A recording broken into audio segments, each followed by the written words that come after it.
Hello there, good morning, good afternoon, and good evening. So for this video, let's talk about how to register WeChat without scanning a QR code. The first thing I do right now is make sure you install it first. As you can see right there, mine is perfectly installed. To install your WeChat application for Samsung devices as well as iPhone devices, go to the Play Store or your App Store. Like this one right here. Search it up, just simply WeChat, click on open, and open the application on your phone. This one right here. Now, once you successfully open it up, and how to register without using the QR code is basically click on this green icon right here or the sign up button. If I click right there, I'm going to have three options. I can sign up with a mobile device or basically a mobile number. I can sign up with Apple if I have my Apple ID on this device right here. Or I can sign up with Facebook.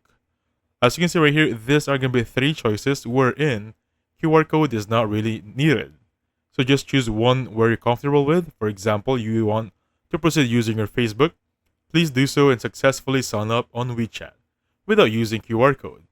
And that's it. So thank you so much for watching. I'll catch you guys on the next one. Goodbye for now.